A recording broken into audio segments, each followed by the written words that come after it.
तो finally guys ये रक्षाबंधन के बाद का ब्लॉग है। ठीक है, तो दीदी लोग आई थी तो सम पापड़ी वगैरह मिठाइयाँ वगैरह लाई थी तो हम लोग खाए थे।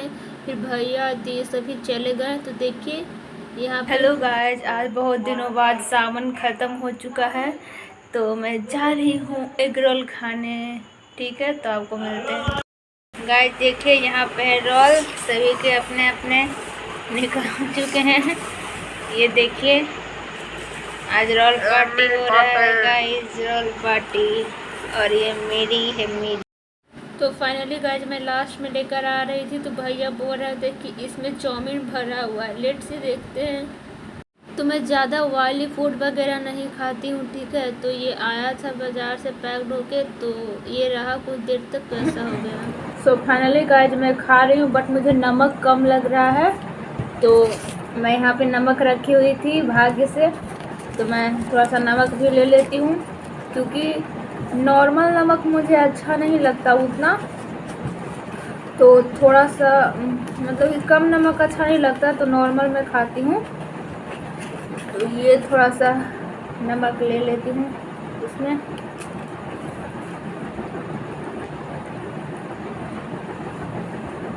वाह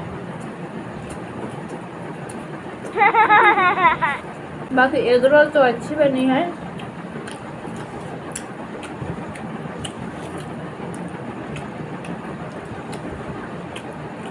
फिनिश करते हैं उसके बाद मिलते हैं आपसे।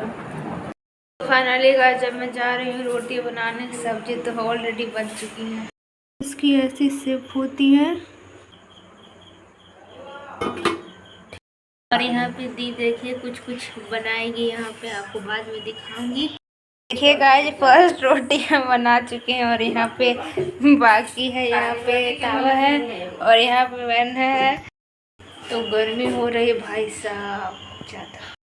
आप लोग यहाँ पे देख सकते हो तैयारी चल रही है, इसकी हो चुकी है तैयारी और उसके बाद बनेगा।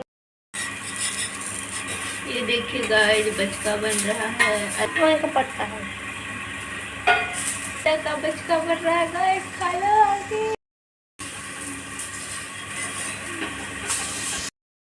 अब सो फाइनली फ्रेंड्स ये है मेरा पानी, आधा लीटर हमेशा जो कि मैं पीती हूँ खाते वक्त, सुबह हो शाम हो या दोपहर हो। और यहाँ पे 2 पोहे का पत्ता का बचका और यहाँ पे अरवी की सब्जी है उसके पत्ता का। और यहाँ पे देखिए मैं रोटियाँ ऐसी बना लेती हूँ। तो फिनिश करते हैं उसके बाद मिलते हैं। सो फाइनली गाइस यहाँ पे देखिए बादल के अंदर क्या हो रहा है। ये देखिए पॉजिटिव निगेटिव जब मिलते हैं तो ऐसे ही होता है। ये देखिए बहुत टाइम से हो रहा था तो सोचे कि आपको ब्लॉग में दिखा दे। ये देखिए लाइट किस तरह से आ रही है बादल में, दिखा आपको कुछ दिखा? ओके सो हेलो फ्रेंड्स, तो आज मैं अपना जो PCECE का एग्ज़ाम दी थी उसके बारे में मैं आपको कुछ शेयर करना चाहती हूँ। एक्चुअली एग्ज़ाम तो था जुलाई में, ओके, और अभी अगस्त आ चुका है तो 13 जुलाई को मेरा एग्ज़ाम था। तो मेरा ब्लॉग आप लोग देखे होंगे कि मैं कैसे कैसे गई थी। फिर उसके बाद जैसे ही हम एग्ज़ाम सेंटर पे पहुँचे तो वहाँ पे कैमरा अलाउ नहीं था, फ़ोन वगैरह अलाउ नहीं था, तो मैं बैग अपने भैया को दे दी और सीधा चल गई एग्ज़ाम देने। तो गलती से मेरा फ़ोन मेरे पॉकेट में ही था, जीन्स पहन के गई थी और टॉप। तो फिर मैं गई अंदर तो पहले वाटर बोतल लेके गई थी, तो उस पर जो स्टिकर लगा हुआ रहता है ना, उसे गार्ड अंकल बोले कि उसे हटा दो, तो उसे हटा दी। फिर अंदर गई चेक करने के लिए तो मेरा फ़ोन मेरे पॉकेट में था। तो जो लेडीज़ थी चेक कर रही थी उनको बोले कि मैम मेरा फ़ोन आ चुका है गलती से, आप रख लीजिए, बाद में मैं जाते वक्त मुझे दे दीजिएगा। तो वो बोले कि नहीं नहीं मैं रिस्क नहीं लूँगी, जो आप रख के आइए बाहर से। तो मैं क्या सोच रही, तो भैया बाहर ही थे, गेट पर ही थे उस टाइम। तो मैं गई फिर से लौट के, तो वहाँ पे पुलिस वाले अंकल थे और सभी लोग पूछताछ कर रहे थे। वो बोले कि मतलब कहाँ जा रही हो, तो बोले गलती से मेरा फ़ोन आ गया था, उसी को रखने जा रही मतलब देने जा रही हूँ। तो मैं फ़ोन दे के चल आई। जब फर्स्ट टाइम एंट्री किए थे तो वहाँ पे पूछने के लिए रहते हैं, वहाँ पे आपको आइडेंटिटी के लिए वहाँ पे आपको कुछ अपना पहचान पत्र ले जाना होता है। तो मैं अपना आधार कार्ड ले गई थी, तो आधार कार्ड दी तो सबसे पहले पूछे कि आपका पापा का नाम क्या है, तो अपने पापा का नाम बताई। फिर पूछे कि अपना नाम बताओ, फिर अपना नाम बताए। फिर पिन कोड पूछे तो फिर पिन कोड बताएं। तो फिर उसके बाद एंट्री मिल गया। तो मेरा सेंटर था भागलपुर में, ठीक है, 0 माइल में। तो हम लोग गए वहाँ पे एग्ज़ाम सेंटर में। तो फिर वहाँ पे आप लोग जाइएगा तो बहुत सारा रूम रहेगा। तो एडमिट कार्ड पे आपका रोल नंबर जो लिखा हुआ रहेगा, तो आपको पूछना पड़ेगा। वहाँ पे बताने वाले रहते हैं 1-2 मेंबर। तो आप लोग पूछोगे कि मेरा रोल नंबर इतना है, कौन सा रूम में जाए। तो रूम रहता है, तो आपको रूम बता दिया जाएगा, आपको उस रूम में एंट्री करना है। तो मैं गई, रूम में एंट्री की। फिर आपको अपना रोल नंबर के अकॉर्डिंग बेंच लगा हुआ रहता है बहुत सारा, और उसमें रोल नंबर लिख के चिपकाया हुआ रहता है। तो आपको दे के बैठना होता है। तो मैं फर्स्ट टाइम गई कि यही मेरा रूम है। फिर एक वहाँ पे एक पेपर में लिखा हुआ रहता है, इतना रोल नंबर से इतना रोल नंबर यहाँ पे बैठेंगे। फिर वहाँ से आपको देखना होता है। तो वहाँ से मैं देखी फर्स्ट बेंच से लेकर लास्ट बेंच तक, तो वहाँ पर मेरा नहीं था। फिर दूसरे साइड वाले बेंच पे मेरा था। तो मैं आधा पीछे से देख के आ रही थी। तो एक सर थे वो आ गए, वो लेकिन कोई तक नहीं मिला। तो हम बोले थे हम ढूंढ लेंगे, फिर भी वो मेरा एडमिट कार्ड लिए।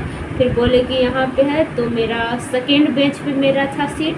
तो मैं बैठ गई और एंट्री टाइम था 8 बजे के आसपास और एग्ज़ाम था 9 बजे, ठीक है, शायद ऐसा ही हो।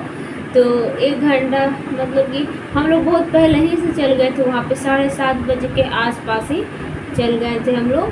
तो हम लोग बैठे थे वहीं पे, वैसे ही सब लड़कियां आ रही थी, जा रही थी, अपना रूम मिला रही थी। सीट पे सब लोग बैठा रहे थे सभी को। कोई कोई ऐसे भी लड़कियां आ रही थी जिनका उस क्लास में सीट ही नहीं था, वो बिना पूछे ही आ गई थी शायद। तो हम लोग मस्ती में जाके थोड़ा बहुत किए। तो फिर जहाँ पे मैं बैठी थी वहाँ पे बहुत गंदा था। मैं अपना हैंकी ले गई थी, उसे साफ़ करके अच्छे से बैठ गई। फिर उसके बाद आता है एग्ज़ाम का टाइम। तो जैसे एग्ज़ाम का टाइम होता है, मैम सर लोग आते हैं और जो क्वेश्चन का पेपर रहता है वो पूरा सील रहता है, 3-4 लेयर रहता है। तब जाके आपका क्वेश्चन पेपर का एक बंडल खुलेगा जिसमें 5 या 10 रहते हैं। फिर सभी को बांटा जाता है। टाइमिंग से हम लोग का हो गया था सारा चीज़। फिर हम लोग एग्ज़ाम दे रहे थे। फिर मैम लोग चेक की कि आपका एडमिट कार्ड पे आपका सिग्नेचर किया हुआ है या नहीं। तो सिग्नेचर किए, और मतलब कि इतना घबराहट सा नहीं कर सकते हैं, बट आप ट्रैवल करके जाते हो या आते हो या ट्रेन से, जैसे कि 2 दिन का सफ़र था। तो आप लोग रात के जग के पढ़ाई करते हुए जा रहे हो। तो वहाँ पे ना थोड़ा सा, जैसे कि 1 घंटे बैठे तो ठीक था, बट थोड़ा सा घबराहट जैसी लग रही थी, थोड़ा सा थकान जैसा, थोड़ा बहुत नींद आ रहा था। तो मैं पानी पी के काम चला रही थी वहाँ पे। तो फिर हम लोग को मैम बोलते साइन करने, और वहाँ पे लिखा हुआ था कि कैपिटल लेटर में साइन नहीं करना है, सिग्नेचर नहीं करना है। और मैं कैपिटल लेटर में कर दी। तो इतना घबराहट, मैम बोली और जल्दी से फटाक से साइन कर दी, मुझे पता भी नहीं चला। फिर उसके बाद हम लोग को क्वेश्चन पेपर मिलता है। फिर मैम लोग बोली कि अभी तुरंत नहीं खोलना है, पहले सबको मिल जाएगा उसके बाद खोलना। तो क्वेश्चन मिल गया था, बट उसको अंदर सील रहता है, ऊपर से और कॉर्नर से और इधर से 3 जगह से आपको क्वेश्चन सील मिलेगा। फिर उसको खोलना होता है। मैं नेल्स भी काट के गई थी अपना, ठीक है, नेल्स तो बड़े बड़े थे बट काट ली थी। उसको ऐसे ऐसे खोली, बहुत मुश्किल से खुला। तो फिर जैसे ही आप क्वेश्चन को ओपन करोगे, उसके जस्ट फ्रंट साइड में फर्स्ट फर्स्ट पेज पे ही आपको OMR मिलेगा। तो आप लोग OMR को फिलअप करो। उसमें सारी चीज़ लिखे हुए रहते हैं कि आपका रोल नंबर है 01 करके, मतलब कि भरने का रहता है। तो वो सब कर लिए। तो फिर आपको क्वेश्चन रहता है 100 और आपको टाइम मिलता है 90 मिनट का। उसमें आपको अटेंडेंस बनाना होता है और क्वेश्चन पेपर पे अपना नाम वगैरह और जहाँ पे कॉलेज है वहाँ पे नाम वगैरह लिखना होता है। फिर आपको बायोमेट्रिक वाले भैया आएंगे आपका फ़ोटो लेंगे और अपना फिंगर देने कहेंगे कि मतलब कि ना कोई चोरी वगैरह नहीं कर सकता। वहाँ पे बहुत सारे लोग टीचर लोग हैं जो घूमते रहेंगे आपके आसपास और आपके बदले कोई और स्टूडेंट्स जाकर एग्ज़ाम नहीं दे सकता है क्योंकि ये कंपटीशन लेवल का एग्ज़ाम होता है। और इससे आप लोग इंजीनियरिंग और मेडिकल फील्ड में आप लोग जा सकते हो। तो हम लोग का एग्ज़ाम हुआ तो 2 एग्ज़ाम तो कंटिन्यू हुआ, आधे घंटे का ब्रेक था। फिर उसके बाद लंच टाइम आ जाता है तो फिर हम मेरा मैथमेटिक्स नहीं था। अगर मैथमेटिक्स रहता तो लगातार मतलब कि बैठे रहो। तो हम लोग का ब्रेक हुआ, फिर लंच ब्रेक हुआ, फिर उसके बाद मैथ का एग्ज़ाम था। मेरा मैथ तो था नहीं, मेरा बायो था। तो फिर बायो का आया। जब तक हम लोग रेस्ट किए थोड़ा बहुत कुछ पढ़े लिखे या फ्रेश वगैरह हुए जाके और फिर आइसक्रीम वगैरह खाना। वैसे तो कुछ खाने का मूड ही नहीं, मन ही नहीं कर रहा था क्योंकि एग्ज़ाम फर्स्ट टाइम था, कंपटीशन टाइप का, लाइफ में फर्स्ट टाइम दी थी। ओ माय गॉड क्या बताऊँ आपको एक्सपीरियंस। तो फिर बायो का हम लोग का एग्ज़ाम होता है तो फिज़िक्स केमिस्ट्री मॉडरेट रहता है, मतलब कि लगभग अच्छे में होता है। और बायो का सोच रही थी कि शायद बायो का इजी आए और हुआ ऐसा ही, मतलब इजी क्वेश्चन ही था बायो का। बट हम बहुत डीप में पढ़ के गए थे, उतना लेक्चर वगैरह देख के तो उतना डीपली तो नहीं पूछा बट कॉमन चीज़ें भी थी उसमें, ठीक है। तो उसमें मतलब कि निगेटिव मार्किंग भी होता है, एक गलत करोगे समझिए आपका 5 नंबर गया। तो वैसे ही बायो का भी बना लिए। बायो का तो 100 में 100 की थी और केमिस्ट्री में 93 के आसपास और फिज़िक्स में 70-80 के आसपास बनाई थी क्योंकि फिज़िक्स का मुझे आइडिया नहीं था। उसमें न्यूमेरिकल होते हैं, एक न्यूमेरिकल सॉल्व करने आपको 5 मिनट लग जाएंगे और टाइम लिमिट होता है, सब कुछ लिमिटेड होता है आपको। OMR फिर आपको क्लियर करना है, मतलब कि आपको पास इंटरनल एक्सटर्नल सभी तरह की नॉलेज होना चाहिए, प्रैक्टिस भी बहुत अच्छी होनी चाहिए। फिर हम लोग का एग्ज़ाम ख़त्म हो जाता है तो हम लोग मतलब कि पैदल जाते हैं वहाँ से टोटो पकड़ने के लिए क्योंकि वहाँ से सारा टोटो चला गया होता है और भीड़ बहुत ज़्यादा होती है। तो सब इंसान एक सड़क से जा रहा है तो गाड़ी अंदर कैसे आएगा। तो जो भी था पहले से आया हुआ सब तो चला गया। फिर हम लोग भी गए, फिर ट्रेन था लगता है 2 से 3 घंटे बाद रात में। तो हम लोग खाने के लिए सभी लोग गए, तो मैं नहीं गई खाने के लिए भाई साहब, और मुझे ज़बरदस्ती फोर्स कर रहे थे कि खाना खा लो। और मेरा तबीयत ठीक नहीं लग रहा था। जब ट्रेन से मैं आ रही थी उसी टाइम मतलब कि विंडो के साइड में बैठी थी और मतलब कि ट्रेन जब चल रही थी रफ्तार से तो हवा आता है ना, तो उसे आँख में लगता है पानी थोड़ा सा लग रहा था, फीवर टाइप का जाते टाइम ही। बट इस टाइप का एक्सपीरियंस मुझे पहली बार हुआ था। और मैं खाना वगैरह तो नहीं खाई, बस कुछ स्नैक्स वगैरह थे वो भी खा ली, बिस्किट वगैरह। और कुछ खाने का तो मन नहीं कर रहा था, लग रहा था कब घर चल जाए। फिर फैमिली वगैरह से बात किए, फिर उसके बाद ट्रेन आती है, भागे जाती हूँ ट्रेन पकड़ने के लिए। भीड़ बहुत ज़्यादा रहता है, ऐसा फील हो रहा था कि पता नहीं सीट मिलेगा या भी नहीं मिलेगा। तो सीट मिला हम लोग। फिर उसके बाद घर आते हैं, बख्तियारपुर उतरते हैं। फिर संडे रहता है उस दिन तो ट्रेन नहीं रहता है, तो फिर हम लोग बस से आ जाते हैं घर।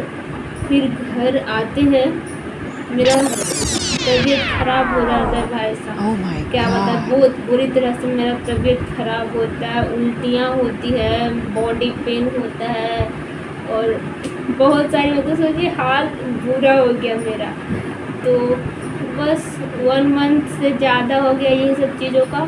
फिर उसके बाद रिजल्ट आता है, आई थिंक 2 वीक के बाद आता है। और रिजल्ट में मैं अपना रैंक देखती हूँ, आपको स्क्रीन पे शो कर दूँगी, आप लोग देख लीजिएगा। तो हम लोग का सिलेक्शन जो होता है वो जॉइंट रैंक से होता है। तो फिज़िक्स केमिस्ट्री बायोलॉजी और फिज़िक्स केमिस्ट्री मैथ का अलग अलग से होते हैं। तो आपको कोई भी लिए हो या ना भी लिए हो तो आपको जॉइंट रैंक मिल जाएगा, ठीक है। तो उसमें मेरा रैंक था 12,000 के आसपास। तो फिर मैं रैंक देखी, यूट्यूब पर वीडियोस वगैरह देखी, क्योंकि मेरा फर्स्ट टाइम था, उतना कुछ खास अच्छे से तैयारी नहीं हो पाई थी, कुछ फैमिली इश्यूज़ थे, इसीलिए मैं उतना तो नहीं बताऊंगी, लेकिन थे, मतलब टाइम नहीं मिल पाया था। लेकिन हम जो भी किए थे ऑनलाइन क्लास किए थे, लेक्चर वगैरह देखे थे और सेल्फ स्टडी की थी। बट पेन कॉपी लेके मैं उतना नहीं कर पाई, अगर वो भी कर पाती, अगर हो पाता तो मेरा और अच्छा होता। तो आई थिंक सिलेक्शन अगर आपको लेना है गवर्नमेंट कॉलेज में तो 1,000 रैंक के आसपास आपको युवा रैंक में आना चाहिए, और कैटेगरी रैंक का अलग होता है। तो मेरा तो 12,000 रैंक आया भाई साहब। तो फिर उससे तो कुछ नहीं मिलने वाला, फिर बहुत सारे वीडियो सर्च किए कि कोई कोर्स मिलेगा या ना मिलेगा, फिर बहुत सारा लफड़ा हुआ। फिर फैमिली वाले बोले कि प्राइवेट कॉलेज से कर लो। फिर मैं बहुत सारे सर्च की यूट्यूब पे वीडियोस वगैरह देख के मेरा माइंड क्या बताएं आपको पूरा ख़राब हो गया। वीडियोस देख देख के फॉर्म आएगा, फिर उसका एग्ज़ाम दो, उसका पेपर पैटर्न, उसकी अलग से प्रिपरेशन करो। फिर मैं बहुत सारे वीडियो देख के ऑब्जर्व की कि प्राइवेट कॉलेज में उतना कुछ खास फीस वगैरह नहीं रहते हैं। वहाँ पे आपको बस थ्योरी अच्छे से करवा दिया जाएगा, प्रैक्टिकल का उतना कोई अच्छा नहीं है। और यहाँ के स्टाफ वगैरह भी मतलब होते हैं, ठीक होते हैं, बट जो गवर्नमेंट कॉलेज के होते हैं उन्हें ज़्यादा नॉलेज होता है और ज़्यादा प्रैक्टिस करवाने की सुविधा भी रहती है। और अगर आप गवर्नमेंट कॉलेज से करते हो तो वहाँ पे आपको बहुत सारी जगह घूमने मतलब घुमाने के लिए भी ले जाया जाता है, और वहाँ का जो फ़ी होता है वो भी बहुत कम होता है। वहाँ पे रहने का फ्री वगैरह होता है, क्योंकि आप एक अच्छे एग्ज़ाम क्वालिफाई करके वहाँ पे जाते हो, ठीक है। तो मैं बहुत सारी वीडियोस देखी, तो मुझे लगा कि नहीं, मैं एक साल ड्रॉप ले लेती हूँ, फिर से प्रिपरेशन करेंगे। तो बहुत ज़्यादा एक्साइटमेंट थी कि कैसा एडमिट कार्ड आता है, कहाँ पे जाऊँगी एग्ज़ाम देने, कहाँ पे सेंटर होगा, क्वेश्चन का लेवल कैसा होगा, बहुत खुश थे, बहुत एक्साइटमेंट था। तो फिर वो तो हो गया, एक्साइटमेंट वगैरह सब, एग्ज़ाम भी हो गया, पता चल गया, आइडिया हो गया एक अच्छा। तो मैं नेक्स्ट ईयर फिर से प्रिपरेशन करूँगी और आई होप कि नेक्स्ट ईयर मेरा एग्ज़ाम अच्छा जाए।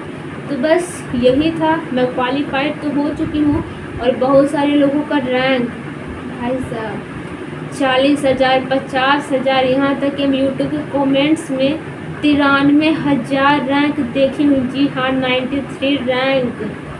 फिर मैं सोची कि चलो, मतलब कि उतने सारे स्टूडेंट को पीछा छोड़ के 12,000 रैंक लाई हूँ, तो एक तरह से अच्छा लगा। फैमिली लोग बहुत बोले कि प्राइवेट से कर लो, बट वो लोग पैसे भी देंगे, अप्रॉक्स 8 से लेकर 10 लाख तक पैसा लग जाएगा सिर्फ कॉलेज का, और हॉस्टल का फ़ी अलग से, फिर आपको रहना, खाना, कपड़े, पैसे, ड्रेस, बुक्स, फिर आपको अगर कुछ अपने मन से भी खरीदने का हो तो सबके लिए आपको पैसे लेने पड़ेंगे आपके फैमिली से। और मेरे फैमिली वगैरह उतना कुछ पैसे देने वाले हैं नहीं, और अगर देंगे भी तो मुझे उन्हें वापस करना पड़ेगा। मतलब आप लोग समझ सकते हो, एक तरह से मैं पढ़ तो नहीं पाऊँगी, बट उन्हें मुझे देना पड़ेगा। और बोल रहे थे कि प्राइवेट ज्वाइन कर लेना पार्ट टाइम, और मतलब पढ़ना करना, तो मुझे वो मतलब एक तरह से मुझे अच्छा फील नहीं आ रहा था, मेरा सर घूम रहा था। तो मैं 1-2 दिन तो पूरा डिस्टर्ब रही। फिर मैं सोच ली कि लाइफ अपनी है, डिसीजन अपना लेना है। साल बर्बाद हो रहा है दूसरे की नज़र में, बट मैं अपनी लाइफ को बर्बाद नहीं कर सकती किसी दूसरे के चक्कर में। अगर ये लोग मुझे फ्री में भी करवाते ना तो मैं नहीं करती। मैं हाथ जोड़ती हूँ और मैं अपनी लाइफ से खुश हूँ। मैं 1 साल और प्रैक्टिस करूँगी, हो सकता है कि हो जाए इस बार। और अगर मेरे पास कुछ पैसे भी रहते लाख में तो मैं करने का सोच लेती प्राइवेट से भी, बट उस घर में रह के प्रिपरेशन करना नॉट ईजी, बिल्कुल भी आसान नहीं है। लेकिन फिर भी मैं अपना बेस्ट ट्राई करूँगी। ओके, तो यही था मेरा स्टोरी BCECA का। सो आई होप आप लोगों को वीडियो अच्छा लगा होगा तो लाइक कर दें, चैनल पे नए हैं तो चैनल को सब्सक्राइब करके बेल आइकन को प्रेस कर दें। तो आपको ये वीडियो अच्छा लगा होगा तो अपने दोस्तों के पास शेयर भी कर दिया करें, ठीक है। तो ये रहा मेरा एक्सपीरियंस, आपको क्या अच्छा लगा क्या अच्छा नहीं लगा अपना कमेंट में राय या बात ज़रूर दें। तो मिलते हैं नेक्स्ट वीडियो में, तब तक के लिए bye bye and take care. पढ़ते रहिएगा, अपना ख्याल रखिएगा और अपनी लाइफ की डिसीजन किसी के हवाले या किसी के चलते मत बदलिएगा, ठीक है। क्योंकि लाइफ बहुत ही प्यारी है और ये दुनिया बहुत हसीन है, इसे एक्सप्लोर करें और अपने सपनों को पूरा करें, ठीक है। तब तक के लिए bye bye, see you next video. अरे